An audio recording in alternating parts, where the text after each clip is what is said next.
अरे ठीक से पकड़ ना। हाँ ला ना।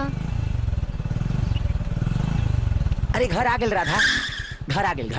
लो देख लो, तार सुपरमैन बकरी मैन बन के आइल बड़े। नौकरी लेवे कोई रहे, बकरी लेके आइल बा। अरे ये सब तू का करत रहे ले रे?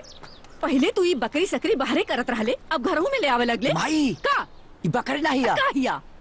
चमत्कारी बकरी है। चमत्कारी? एकर नाम राधा। राधा? राधा बात ऐसा बना कि हमरा पूजा और भक्ति से इतना ना खुश हो गए हैं अगर बाबा कि आशीर्वाद करके हमरा झोली में डाल दिले हैं। मामा भैया कुछ ज्यादा नहीं फेंकत। ए भगनी हम तो लपेटते बानी, तनी तो लपेट ले। कुछ ज्यादा होता का चाहते लोग हैं? माई कुछ डाकनी हाकनी पिचासनी बहुत घुमतारी सा। उससे पहले कि राधा के नजर गुजर लग जाओ, जल्दी से गृह प्रवेश करा दे। ये हमारे पतो हिया कि एक गृह प्रवेश करवाई। अरे ये बात तब बाबा से पूछा नहीं तो कहले कि बाबू ये मामूली बकरी नहीं है, साक्षात लक्ष्मी के रूप ही है। अगर एक विधिवत गृह प्रवेश हो गई ना तो घर में इतना सोना बरसी, इतना सोना गिर जाई, इतना सोना गिर जाई कि बिटरत तोर हाथ दुखा जाई, अब बक्सा फाट जाई। कुछ लोग के हम आवारा लगत नहीं है, नाकामा बुझाता लो, लेकिन अब गांव में चलब ना तो लोगों कही कि करोड़पति किसान जाता का। गृह प्रवेश पक्का करवाई। होखे वाला करोड़पति ते चाहे बकरी रख, चाहे कुकुर रख, चाहे बिलार रख, चाहे खेखर रख, चाहे सियार रख, लेकिन घर के बाहर, घर के अंदर अलाउ नहीं खे। काहे? ये घर खाली तारे घर में पधारा चमत्कारी बकरी, घर में पधारा बकरी ना राधा। घर में पधारा चमत्कारी राधा रानी, घर में पधारा। एगो कृष्ण भगवान रहन जे गाय चरावत रहन, एगो ही किशन बा जे बकरी चराई। अब तो उन्हीं दोनों बजावा सन। राधा कहाँ बिया? भैया वो हो सकेला किशन से मिले गए होके। किशन? कौन किशन?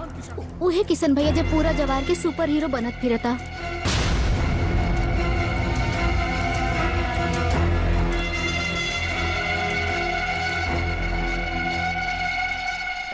खाला हाँ खाला, छोड़ा फालतू लोग पर ध्यान मत दो। ए भगनी यही कहल जाला, हर बहे तो खर खाए और बकरी अचार खाए। चमत्कारी बकरी हिया। चलावे ला हर तू चलवाई हर तरह के खैबा अचार ना सुधरबो। सॉरी भगना, माई मिस्टेक।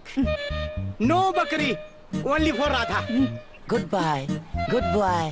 Thank you. ए माई आज से अगर खाना बनी ना तो पहला भोग राधा लगाई है, ओकरा बादे के फालतू के खियाई है। ठीक बा दूसरी तू हमको करत रहे ले।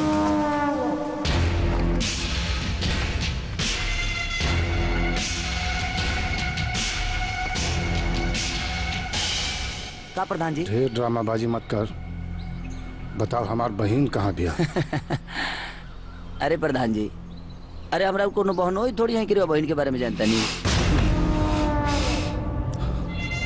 अपन हीरोगिरी गांव वाला के सामने दिखाइए, हमरा सामने ना। हमरा के पता बाकी राधा तो हर दोस्त बिया। सच सच बताओ कि राधा कहाँ बिया? है देखा बिया राधा? बकरी? प्रधान जी हमारे बेइज्जती जितना करे के बाना तो कला बर्दाश्त कर ले, लेकिन हमारे राधा के बारे में अगर कुछ भी बोला ना तो ऊपर से लेकर नीचे ले पारा गर्म हो जाई हमार। मुंशी जी सरकार, ये तो पूरा पगले बा। एकदम ठीक हो रही है सरकार। बकरी के नाम राधा रख ले बा। देखिला मेंटल। चला राधा तारो भाई कम खत्म नहीं खे। का कहत रहे रे? भैया तू तो कहत रहला कि तोहर राधा जाइए तो घर में बरकत होई, बाकी सिचुएशन देख के तो लागता कि बवाले होई। अरे सर पे फटर जो फ्रिज में से पानी लेके आओ, राधा के दिमाग गरम भइल बा। दिमाग गरम हो गइल बा ना, तो ले जाके फ्रिज में डाल दी। समझा दे करे के ना तो हमारा हाथ से मोटर हो जाइए। भाग भाग भाग भाग हट हट हट। आ जाई तारा बड़वा मर जा जाना काम करा अपन जाता नहीं। राधा ममुआ के बात के बुरा मत बनिया कैसे कि रणुआ बा ओकरा का पता बा मेहरारू का मतलब का होला चला तो तोरा के बाहर घुमा के ले आओ तनी ए किशन भैया सच सच बताओ पहले तो फोन वाली राधा के चक्कर में तू हमनी के नाच न चल तही बकरी में का देखल बकरी ना रे बकरी मत बोल तो का बोली राधा बोल राधा दरअसल बात ऐसा बना कि एगो महापुरुष से हमारा भेंट भाई अब महापुरुष हमारा के एगो ज्ञान दे कि बाबू जानवर से प्रेम करो मीट मछली से दूर हो जाओ तरक्की ही तरक्की।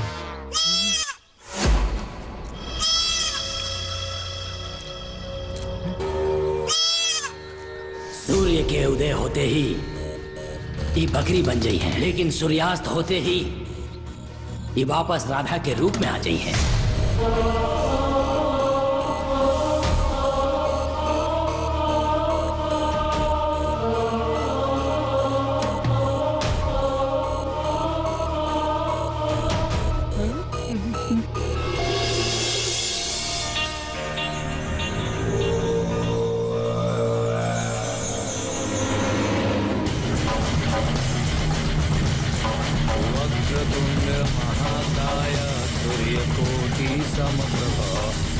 निर्विघ्नं कुरु मे देव सर्वकार्य।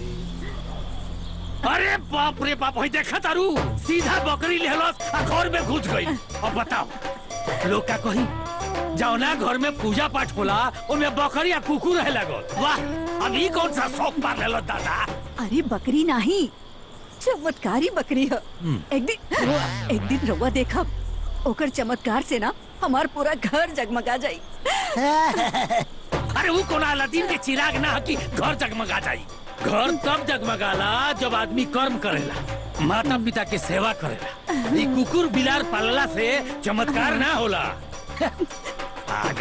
चटनी खाई हमरा दिमाग के चोखा बना के खा जाना। साजी के बेरा में घर में बकरी चलो निकले कैसे। तोरे के कॉलेज में न की जैसे बात कर।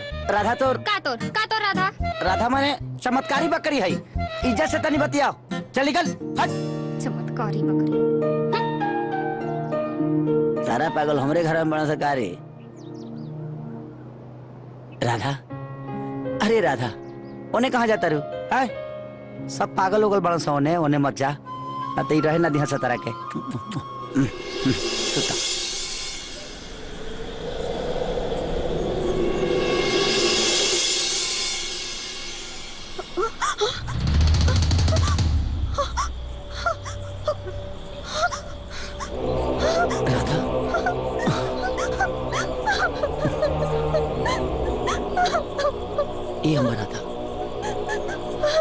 ये सब का हो गए किशन?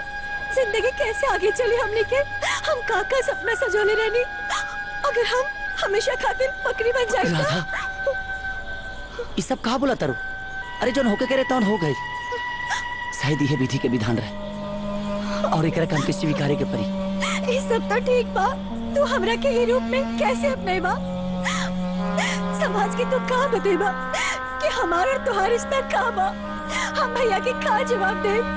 हमके तो कुछ समझ में ना आ रहल बा। अब हम घर कैसे जाए, का करी? सही तो बोला थिया और समाज के जवाब देवे खातिर एक उपाय बा।